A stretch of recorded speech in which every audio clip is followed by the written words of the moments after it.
All right, so here in a minute, we're going about 40, well, we're going about 50. Here in just a second, I'm going to hit the accelerator. See if you can hear the turbo kick in.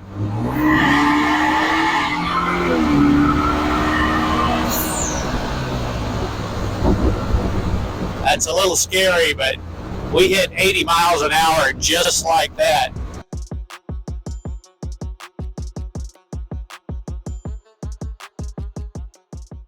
Hey everyone, welcome back to the channel. Today we're taking a look at my 2024 Vanderhall Carmel GTS. It's an auto cycle and one of the most unique on the road today. It's part car, part motorcycle, and 100% attention getter. There's a lot to unpack here, so let's get started. So before we get started, let's do a little history. Vanderhall Auto Works is a boutique auto manufacturer started by Steve Hall in Provo, Utah. The company started building three-wheel auto cycles in the mid-2010s, focusing on lightweight design, turbocharged engines, and that fully analog feel. And the name Vanderhall? Well, it's a nod to the European coach building flair and the founder's last name, Steve Hall. The Carmel itself is named after Carmel by the Sea in California, which fits the classy coastal vibe of the vehicle itself.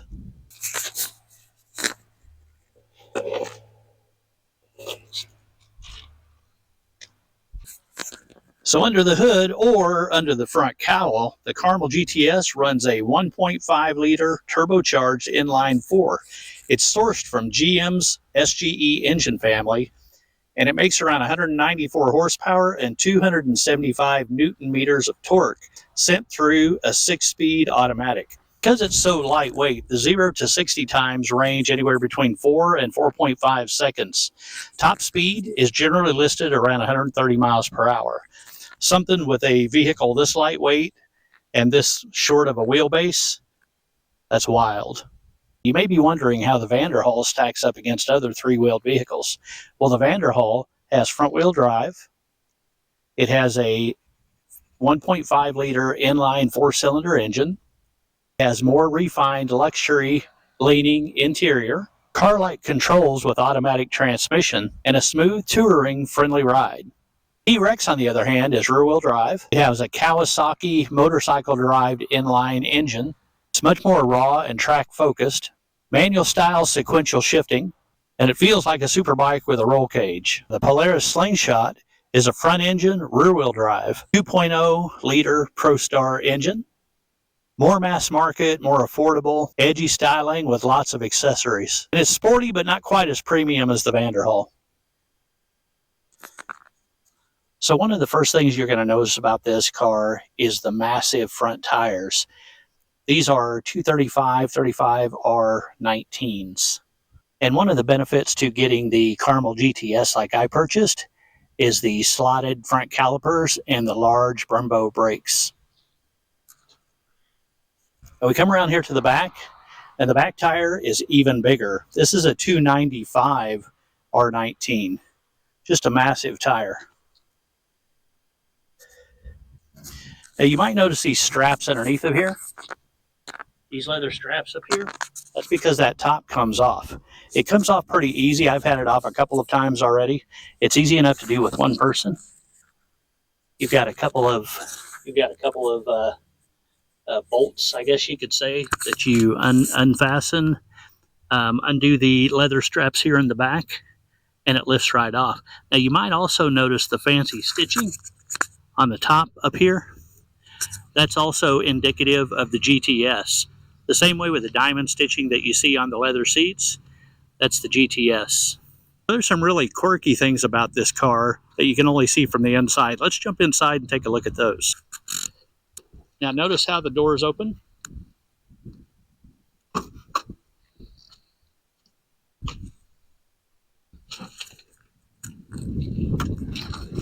It can be interesting getting in and out of this if you're not very nimble. All right, so one of the first things you're going to notice here is it is a two-seater.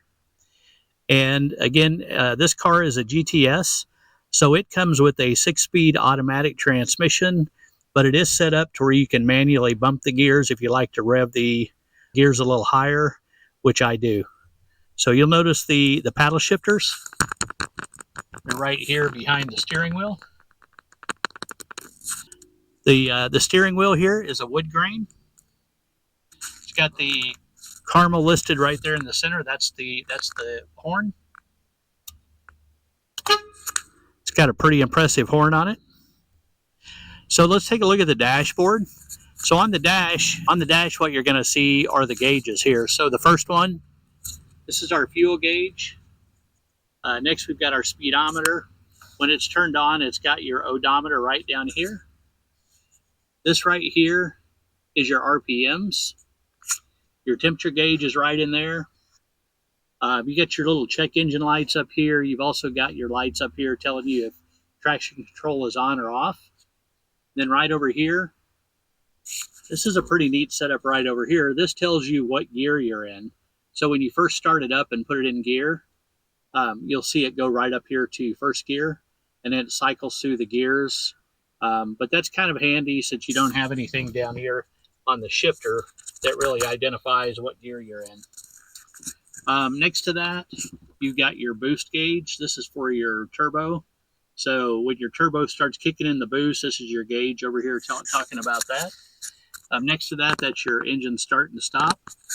And then right down here, this is the remainder of your controls here within the car. So as I mentioned earlier, you've got your Bluetooth stereo system right here. It's got a couple of speakers right under here. I'm less than impressed with the sound. And frankly, when you're driving this car, it's loud. The exhaust is right outside the car, as you probably saw when we were walking around. You got a couple of straight pipes running right down the side. And really, the whole point of this car, I think, in my opinion, is to get out and enjoy the noise, enjoy the road, enjoy the wind. And you have to turn the music up awfully loud to be able to hear it over the road noise. And again, I kind of think in this car, it defeats the purpose. So I really haven't used it much. And if I ever do use it, I'll probably upgrade it to a little bit better sound and speakers, because these just aren't too impressive. So what else do we have up here? We do have cruise control.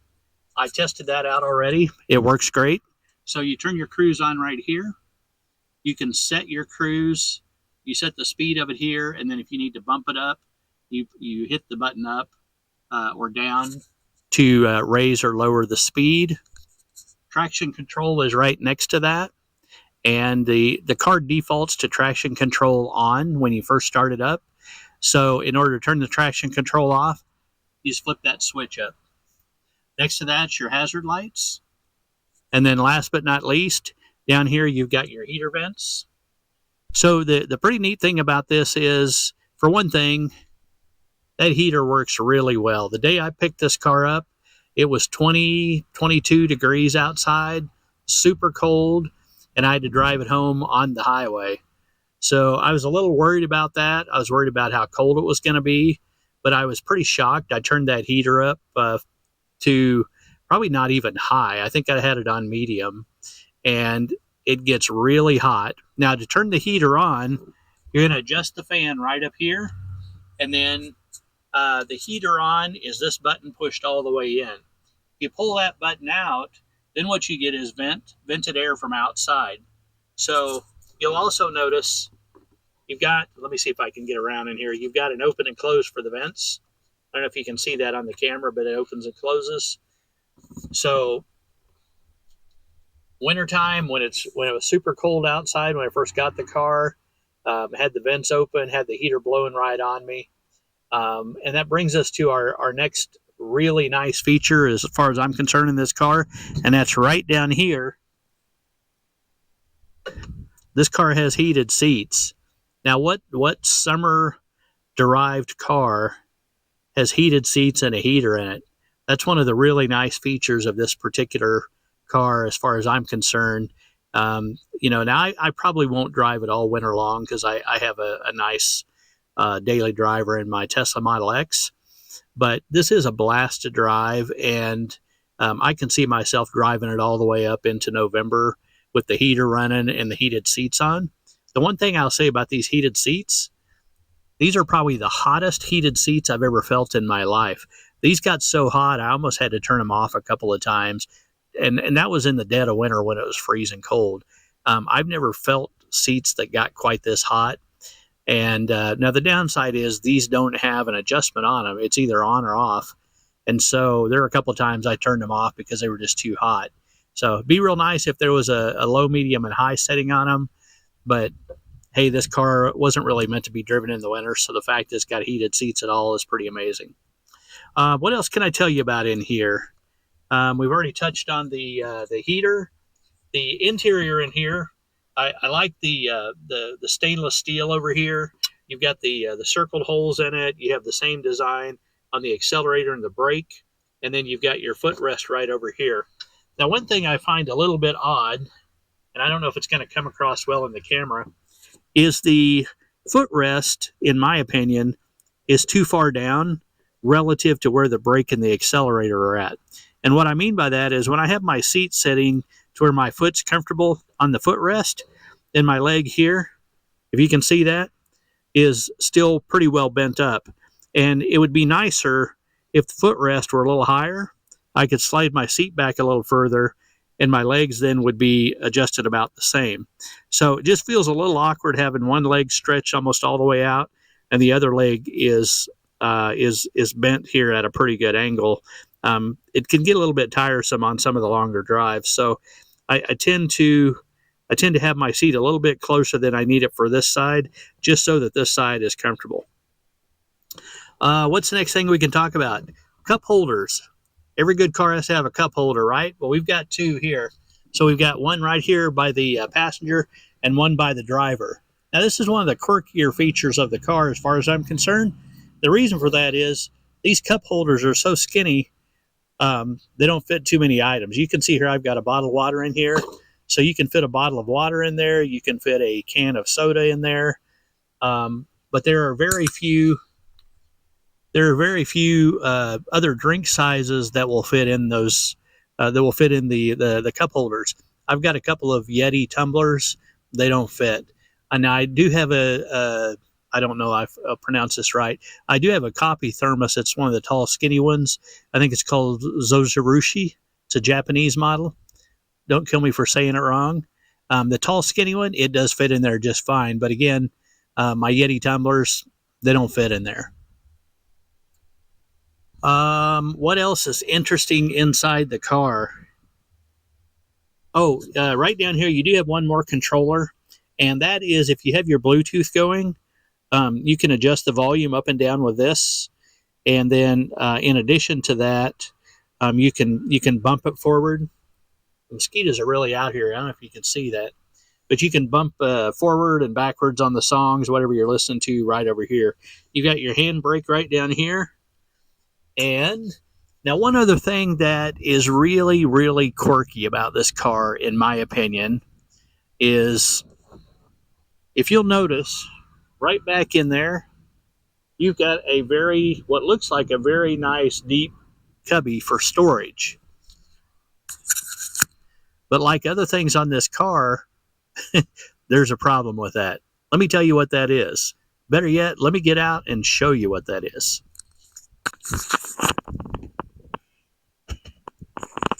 All right. So first of all, you can see how much space we have back there, right? Well, let me show you this.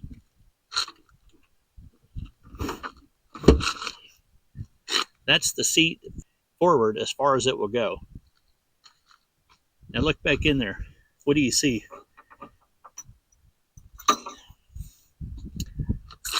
It's almost impossible to get back there behind the seat. And these seats, you might think, would fold forward.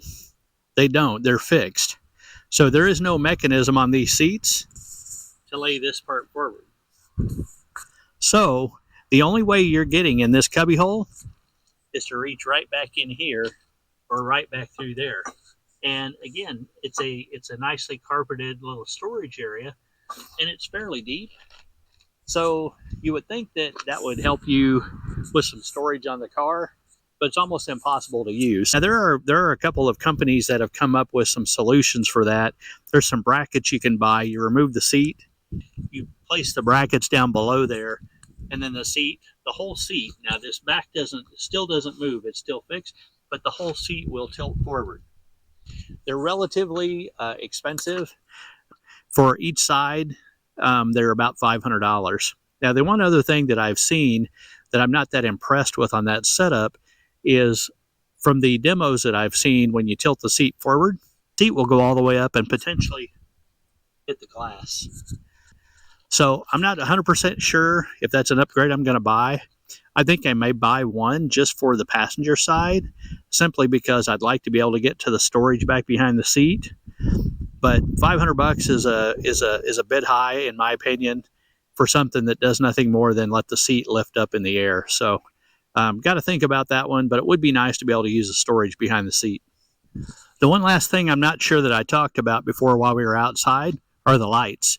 Now, you'll notice the front of this car has this odd little grill up here, and you would think in some cases that would make some kind of a weird checkered pattern in your lights when you're shining on the road. But the cool thing about these are LEDs, and you can see the lines the way they're lined up over here, that they fit right through the grooves in here. So I've driven it at night a few times, and you can't even tell the grill's on there. It certainly doesn't give you any kind of weird pattern on the road when you're driving.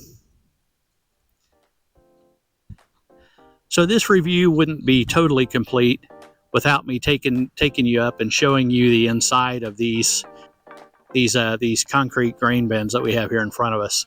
There are electrical outlets inside of each one of them, and people have been creative with them. They've put various different objects inside.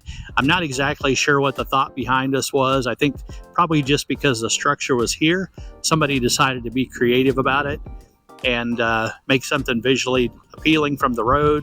Also something you could stop and entertain yourself with. So we do have a game here, and then I'll take you a peek inside of a couple of the silos here. And you'll notice there's quite a few people have made their marks here with the rocks all the way around. I think it's pretty neat to look at.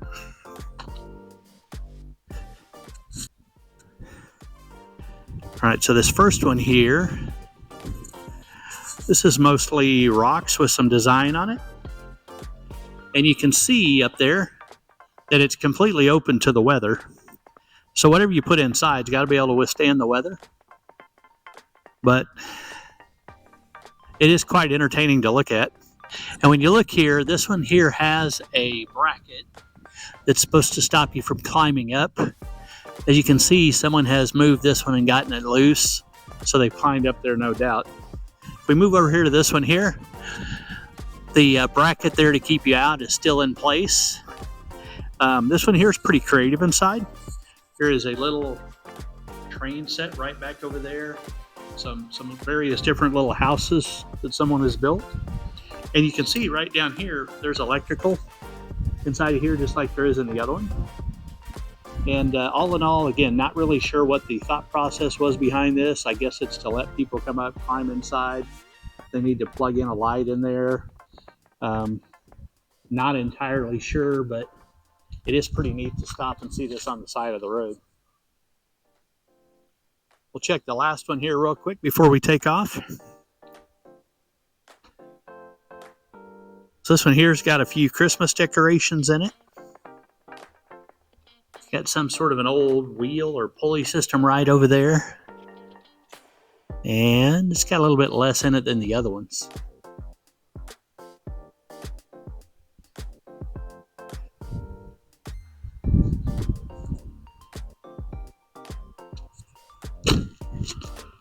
That's going to be it for the first review of the Vanderhall. I'm sure I'm going to make a lot more videos on this little vehicle. I've already put about 400 miles on it, and I've really only had one nice day to drive it. I've taken it out on short trips, but we've had a lot of rain and some really cold weather lately, so I've mostly kept it in the garage. But today the weather was 81 degrees, and I was a little bit overcast part of the day, but for the most part it was pretty nice. And it's just a fantastic day to get this out. So again, I'm going to be making a few more videos on this car, as well as updating you where we're at with the Tesla Model X. Give us a thumbs up, subscribe, and hope you enjoyed it, and we'll see you on the next one.